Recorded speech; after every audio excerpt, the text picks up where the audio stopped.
Hello everyone. Welcome back to the series of No Extra Money on Repeated Classes. This is part 2 of the series. In part 1, I explained about my advanced accounting journey from 36 to 61. How I scored exemption, what classes did I pursue. If you want to watch the class, you can get the link in the description.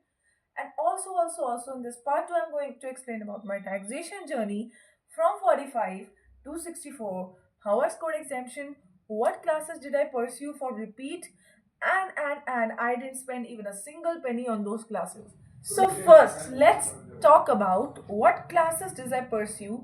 I didn't even spend a single penny on those classes. I failed in November 23 attempt due to aggregate plus individual in accounts and in costing. In law and taxation, I scored good marks 55 and 45 respectively, but in May 24, I cleared with exemption in all the three subjects in new courses like advanced account, your law and taxation. So in first part I talked about advanced accounting. Now I am talking about taxation. तो taxation में मैंने कौन सी classes pursue करी, YouTube पर ही free classes available थी.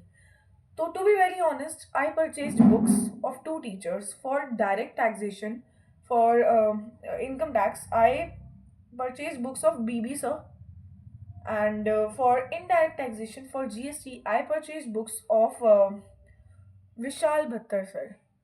But they do not have that much revision classes on YouTube.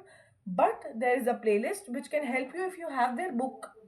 If you have their book and you underline whatever they tell about important topics by listening to these revision videos in YouTube, you can pass. You can easily pass.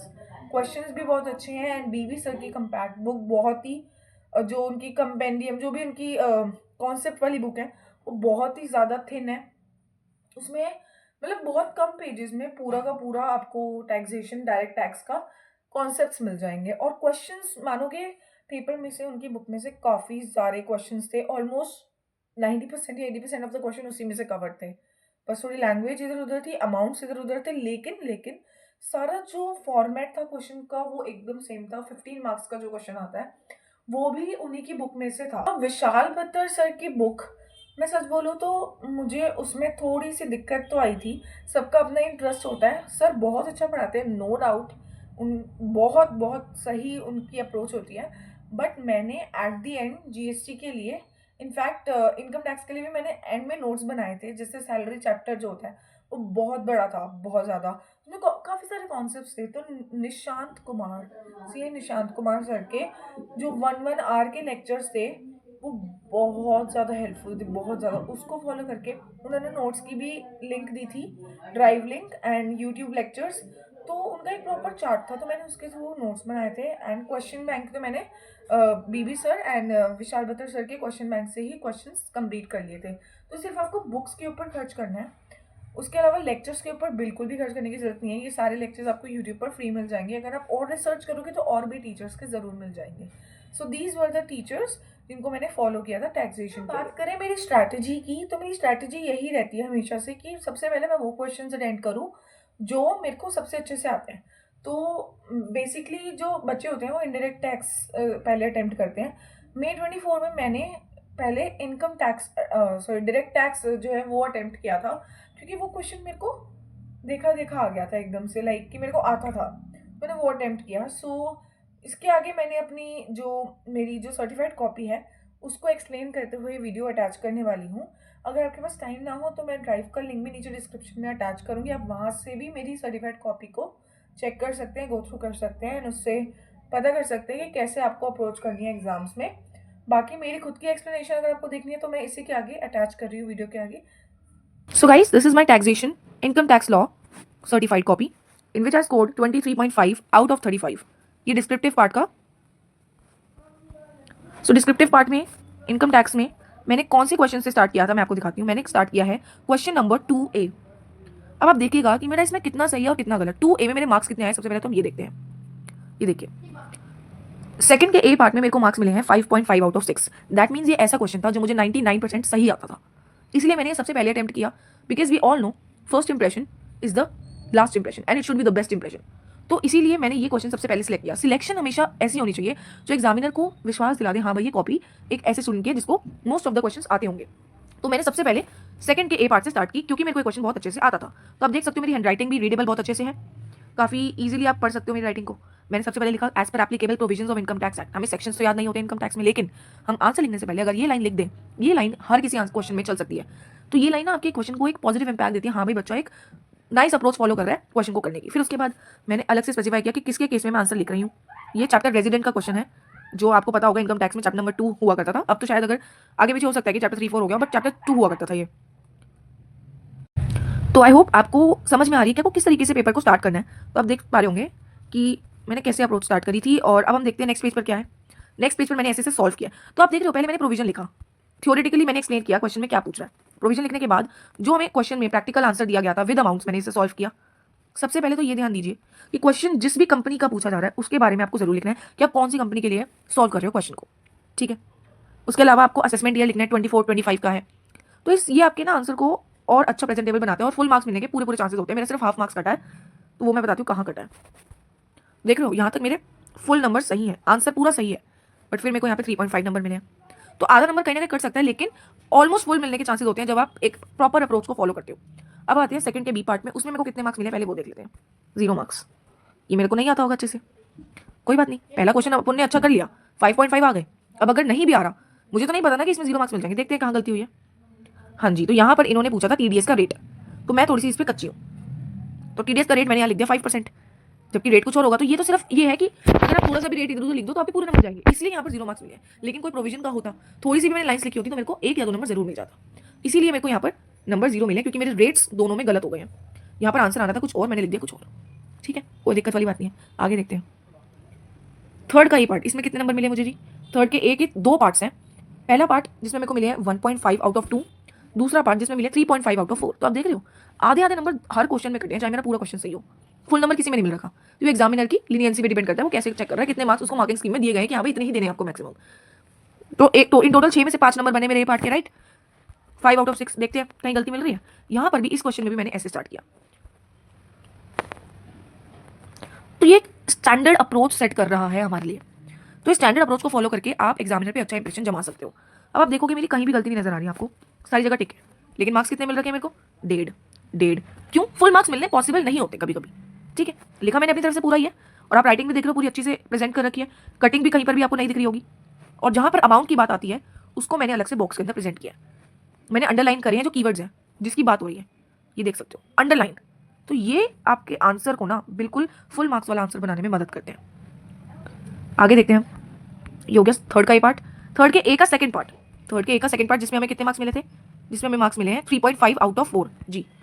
तो इसमें भी मैंने proper heading दी है, जो question पूछ रहा है उसको पहले ऊपर टाइटल दो, उसके बाद मैंने आगे एक्सप्लेन किया है। उसमें भी मैंने अमाउंट्स को बॉक्सेस में डाला हुआ है, जिससे क्वेश्चन ना एक फुल मार्क्स वाला क्वेश्चन बन जाता है। पूरा आंसर मेरा सही है, करेक्ट है, देख सकते हो मैंने इनको हर चीज़ को बॉक्स में डाला हुआ है, अंडरलाइन भी कर रखा है कि मेन ऑब्जेक्ट क्या है ना, क्या अमाउंट है, सब चीज़ को मैंने एक बॉक्स में प्रेजेंट किया है, इसीलिए मेरे को 3.5 मार्क्स मिले हैं। आगे देखते हैं 3 के बी पार्ट में फुल मार्क्स। वाह वाह वाह, अभी तक तो हाफ मार्क्स काटे थे, लेकिन ये ऐसा कौन सा क्वेश्चन है जिसमें हमें फुल मार्क्स मिल गए हैं। देखते हैं इसकी प्रेजेंटेशन, देखते हैं इसमें क्या क्या गलती मैंने नहीं करी जो बाकी बच्चे कर सकते थे। आइए देखते हैं थर्ड का बी पार्ट। अब आप देख रहे हो मैंने ना थर्ड के ए पार्ट का फाइनल आंसर भी लिखा, फाइनल आंसर को भी मैंने अंडरलाइन किया। तो ये एक अच्छा तरीका होता है प्रेजेंट करने का। अब जब मैं नेक्स्ट पार्ट स्टार्ट कर रही हूँ तो मैंने यहाँ पे स्टार्ट नहीं किया, नेक्स्ट पेज पे स्टार्ट किया, न्यू पेज से स्टार्ट किया। ये भी एक अच्छा तरीका होता है प्रेजेंट करने का आंसर को। आप देख रहे हो थर्ड के में मुझे फुल नंबर मिले हैं, कहीं गलती नहीं है। सिंपल आपको ये बनाना था, कैपिटल गेन निकालना था, ऊपर आपको हेडिंग देनी है, कंप्यूटेशन कर रहे हो कैपिटल गेन की, कौन से ईयर के लिए कर रहे हो, उसके बाद आपको जो है अपनी कैलकुलेशन दिखा देनी है, क्या आप लेस कर रहे हो क्या आप ऐड कर रहे हो, बस कुछ कटिंग नहीं है, सिंपल एक फॉर्मेट है, उसके अंदर आपको दिखा देना है अपना आंसर। हो गया, फुल नंबर मिल गए। नेक्स्ट देखते हैं। अब मैं आई क्वेश्चन नंबर 1, जो कि कंपल्सरी होता है, जो मैंने आपको बोला भी है कि ये same to same BB sir की बुक का फॉर्मेट वाला क्वेश्चन आ गया था, बस थोड़ा सा अमाउंट वगैरह सेम थे, लेकिन एडजस्टमेंट्स पूरी सेम थी। पेनल्टी वाली एक एडजस्टमेंट हुआ करती थी, वो सर की बुक में थी, सेम टू सेम क्वेश्चन था। और इसमें मेरे को मिले हैं, जस्ट अ सेकंड, इसमें I got 9 out of 15। And ये भी क्यों मैं बताती हूँ, क्योंकि इसके टाइम पे मेरे को ना टाइम थोड़ा कम लग रहा था, तो मैंने सोचा था मैं वर्किंग नोट्स बाद में लिख दूंगी, लेकिन वर्किंग नोट्स में उतने बना नहीं पाई थी, सिर्फ 1 या 2 बनाए थे, मैं भी आपको दिखाऊंगी। सिर्फ 1 या 2 वर्किंग नोट्स में बना पाई थी, तो इस वजह से शायद मेरे नंबर कटे हैं। Working notes play a very important role, इसलिए स्पीड मेंटेन करना बहुत इंपॉर्टेंट होता है, ताकि आप हर एक चीज़ को देख पाओ, मिस ना करो। तो आप देख रहे हो एक भी कटिंग नहीं है, स्टार्टिंग देखो, फिर से मैंने यहाँ पे लिखा है कंप्यूटेशन, कौन से ईयर का हो रहा है वो लिखा है। उसके बाद प्रॉपर चीज़ मैंने यहाँ पे दिखाई है कि आपका नेट प्रॉफिट कितना आ रहा है, इतना हमें गिवन था क्वेश्चन में। उसके बाद ऐड क्या क्या कर रहे हैं, लेस क्या क्या कर रहे हैं, एक एक चीज़ अच्छे से शो कर दी।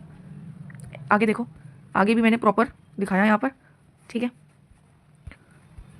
अब यहाँ पर हमें टैक्स लाइबिलिटी भी निकालनी थी, तो फिर जब अलग से एक पार्ट के एक क्वेश्चन के अंदर ना 2-3 क्वेश्चन पूछे जाते हैं, तो हर क्वेश्चन के लिए एक ऊपर हेडिंग डालनी है। वो क्वेश्चन का पार्ट खत्म हुआ, दूसरा पार्ट शुरू हो रहा, तो मैंने एक हेडिंग डाली, कंप्यूटेशन ऑफ टैक्स लाइबिलिटी। तो ऐसे ही हर क्वेश्चन के लिए हेडिंग डालनी जरूरी होती है, जिससे एग्जामिनर इजीली चेक कर पाए, उसे कोई दिक्कत ना है फाइंड आउट करने में कि किस पार्ट का आंसर दे रहा है। तो इसमें भी मैंने सिंपली लिख दिया कि टैक्स कितना कितना लग रहा है, तो पूरी कैलकुलेशन सही है। आगे देखते हैं। नोट्स मैंने आपको बताया था कि due to lack of time मैं नोट्स नहीं दे पाई। सिर्फ एक नोट मैंने दिया था कि SGST पेनल्टी का एक नोट था, वो दे पाई मैं, तो जिस वजह से मेरे मार्क्स कट हो गए हैं। So this was question number 1। आगे देखते हैं, आगे हमारा खत्म। तो हमें 3 ही क्वेश्चन अटेम्प्ट करने होते हैं जो मैंने किए थे। अब आते हैं हम second part, GST, goods and service tax, जिसमें मैंने स्कोर किया 17 out of 35। So in total 23.5 plus 17 comes out to be 40.5 out of 70। तो जो 64 में से 40.5 है वो मेरे डिस्क्रिप्टिव के हैं, और जो रिमेनिंग जो आपके बचते हैं वो कितने बचेंगे, 23.5 मेरे MCQ में स्कोर हुए हैं, अराउंड 23 और समथिंग। सो इन टोटल 64 मेरे को मिल गए थे मार्क्स। आगे देखते हैं, ये देखते हैं, चलिए। मैंने कौन सा पहले क्वेश्चन अटेम्प्ट किया, यहाँ पर भी मैं देखने वाली हूँ। 5th का A पार्ट, आइए देखते हैं 5th के A पार्ट में कितने मार्क्स आए। नॉट दैट मच, कोई बात नहीं, क्या पता मैंने फर्स्ट इसलिए अटेम्प्ट कर दिया क्योंकि टाइम कम बता था, और 5th होता है कंपल्सरी क्वेश्चन, इसलिए मैंने ये वाला पहले अटेम्प्ट कर दिया, जिसमें मेरे को मार्क्स मिले 4.5 और 2 आउट ऑफ 5। तो देखते हैं कि इन टोटल कितने बने हैं।